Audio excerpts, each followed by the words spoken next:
It's been a really strange day. To wake up to lots of messages from mutual friends, because a lot of my friends know Nikki, and I do know Nikki myself, and then a lot of tweets and a lot of social media, and then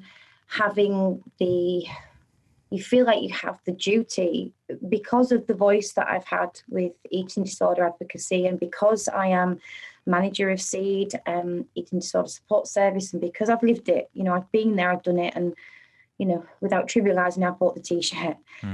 But then to be in a position where this is such a difficult, and we always say around walking on eggshells comes into play with eating disorders, because whoever is suffering it's very difficult to communicate them. So a lot of parents and carers consistently walk on eggshells, and it was very strange this morning to feel like all of a sudden I was walking on eggshells with what I had to, and I didn't have to, but I just felt like I should respond to Nikki and the messages that I've been getting.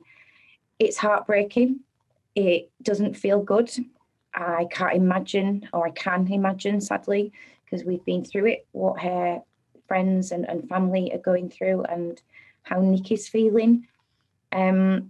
It's just all very, very sad, Rick, to be honest. What kind of messages were you getting from people? A lot of mutual friends saying, Gemma, can you help? Can SEED help? What can SEED do? And then there was a lot of people on Twitter who, know obviously that I do my work with SEED, saying, surely you can do something. And the tragic thing is that they're trying to raise funds to get her the help that she needs. And I run a charity that is severely underfunded and fighting for people's lives day in, day out. And I'm not saying that I'm taking that away from the magnitude of Nikki, but what I found very interesting was that it takes somebody in the public eye, and it takes graphic photos that were displayed to be at the point of, I can't say where she's at, but I would imagine, looking at those photos, medically at risk of losing her life. And it takes that for this whole conversation, because the conversation is so big, to be heard. And it's very hard when you want to make a change for all of these people who've been coming to the charity for 21 years, including, myself, who nearly died 4 times from an eating disorder over 13 years, to then say to them, I can't do anything. All I can do is say that SEED are here for the friends and family of Nikki. And obviously it goes without saying for Nikki herself, and for anybody who has been affected by, the way that this story is being presented today. But I can't do anything else, and that is heartbreaking. And this is the whole thing, Rick. Like, eating disorders has the highest mortality rate of any other mental health illness. 1 in 5 of those with an eating disorder will die as a direct result of the disorder, or by taking their own life.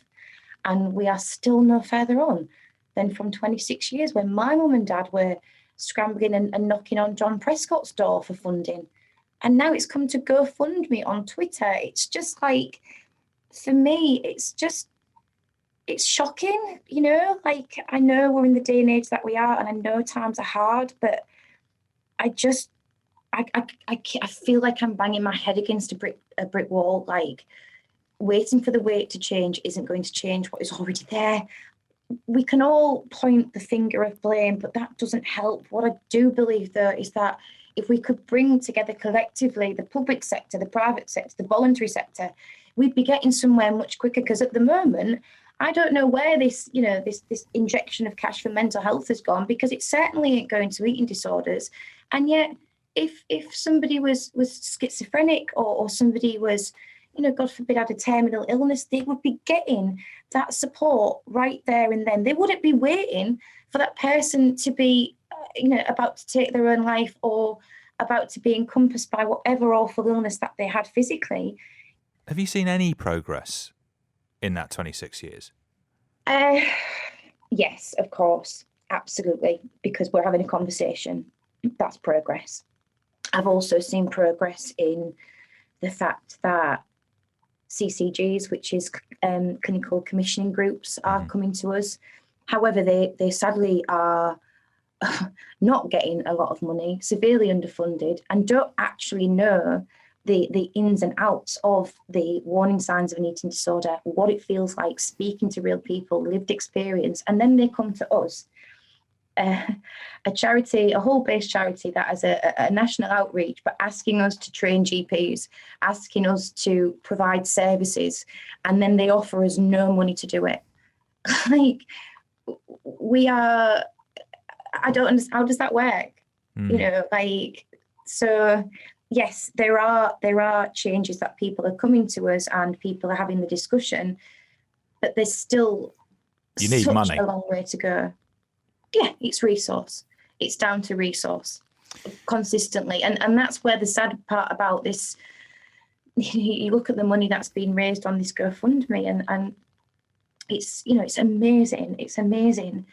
And Nikki, you know, I adore her. And I remember speaking to her a few years ago and I said, you know, Nick, how are you doing? And she said, oh, you know, like, I'll always be fine. And I looked at her and I went, Nikki, and her eyes started to fill up. And I was like, Nikki, you know, we're here. And she was just like, I just can't. And I said, well, you know where I am. And you know, that's one person who's been living in this prison in their own mind for God knows how many years, and they've raised £50,000, which is amazing. But for that one person, there's 1.6 million people in the UK who are suffering from an eating disorder. And okay, granted, not all of them are, you know, at medical risk, like what I believe Nikki is at the moment. But still, yeah, it's resource. And you know, charities, we're not small charities like us, you know, I want to change this narrative, Rick. I really do, and I'll keep talking about it until you know, I come to my deathbed. But ultimately, we can't do the doing without the resource and the manpower. You know, I know you can see me on screen, and I might look all right, but I tell you what, I'm getting a few more grey hairs, and I'm knackered because I live and breathe this. Because I am managing a charity in the middle of a global pandemic, and we have nobody but myself and our wonderful volunteers, but we're down the pecking order. You know, people have got to live. You know, if we can't pay them, how do we provide a service? It just, to me, I know it's a much more difficult and intricate, you know, subject to tackle. And God forbid, you know, I'm a lass from Hull, I'm an actress. You know, what do I know? But I've lived it. You know, I don't need an acronym or a XYZ on the end of my name. I know. And it's real people like us who, you know, I wake up this morning and nearly like, there's about 50 messages, just a normal person. And they're coming to me because somebody is at risk of losing their life. And that's for us day in, day out. Like, what is it going to take? You know, what is it? Is it somebody's life? Because the narrative around eating disorders are about BMIs, body mass index. If you're not a certain BMI, you can't get help. But by the time you are that certain BMI, somebody who is severely low in weight like Nikki is, she will not be neurologically and you know, mentally well enough and in a capacity with the chemicals in the brain and all of the science to be able to take in the therapy that she needs, because an eating disorder is a mental health illness. You know, so it's like, early intervention is key. Do we really need to wait until people get put into hospital beds and tube fed? Because I've been there, and that brings a whole new level of issues. Because then you're trying to treat the person, but by treating the person, they're going through trauma. And then even if they do manage to get to a point of recovery, there's a recovery after the recovery. And they talk about money and, oh, they haven't got this money. But how much money is being spent because people get to this critical level and because people can't go to work? It's like, wake up. I understand, I think, why Nikki's two friends decided to post those graphic images on the GoFundMe page. But is it sensible? Because they are very distressing images. Again, I've got to be so careful here, Rick, because this has come from two people who love Nikki. Yeah. But if a media outlet printed something like that, people would be down on them like a ton of bricks. Yeah. And I hold my hand up. I'd be one of them going, I don't know if this is sensible and this is right, because it's a trigger. You know, and people will say, oh, well, we can't worry about everybody who's got eating disorders just because we don't want to, you know, trigger them. But it is a trigger. And with, you know, the amount of people that were suffering, especially right now during lockdown, to put a photo out like that is so, it's just that it's not essentially responsible.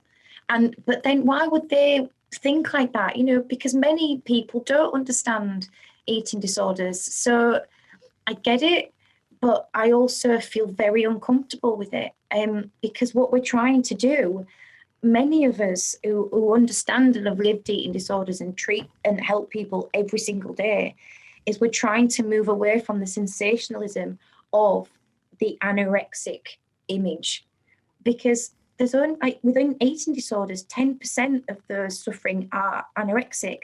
The rest is bulimia, is overeating, it's binge eating, and it just impacts more and more this narrative of you have to be a certain way to be able to get help. And by publishing images like that, we're only, one, triggering those with eating disorders, and two, suggesting that the only people who are deemed worthy of help are those who are that thin. Rick, I had a heart attack at 18, and I was going through bulimia because the help that I was getting wasn't right. It was basically feed me up and shit me out, as ever through my 13-year journey. Hence why it took so bloody long to actually get my life back, until somebody started to talk to me about me as a human being and a person called Gemma. You know, and to compensate for the anorexia, it led into bulimia, and that is a path that happens for a lot of people. And I don't speak about the bulimia often, Rick, because I feel so ashamed by it, or I have done in the past. But I now speak about it, and I can't believe I'm speaking about it to you, but I am, and I've said it now. I had a heart attack at 18, and it was during my bulimic stage. And so my weight, although it was low, it wasn't deemed, you wouldn't look at me and go, if you didn't know, you wouldn't know, okay? And if it wasn't for my mum and the work she'd done co-founding Seed and educating herself about the medical risk of eating disorders and bulimia, I wouldn't be here today, because I went to her and I said, Mum, I don't know what's happening. I'm scared. I'm shaking. I'm feeling clammy. I'm getting pins and needles in my hands and my arm, like, what's going on? And she knew immediately that my potassium levels and electrolytes were so low through the vomiting that I was having a heart attack. And she drove me to the infirmary herself. But not everybody has the knowledge that Marge Oaten has, you know? Just finally, what would you say to Nikki now, if you had the chance?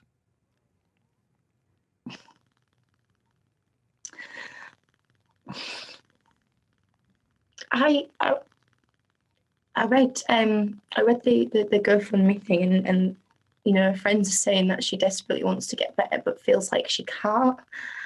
And you can, and this isn't just for Nikki, it's for anyone.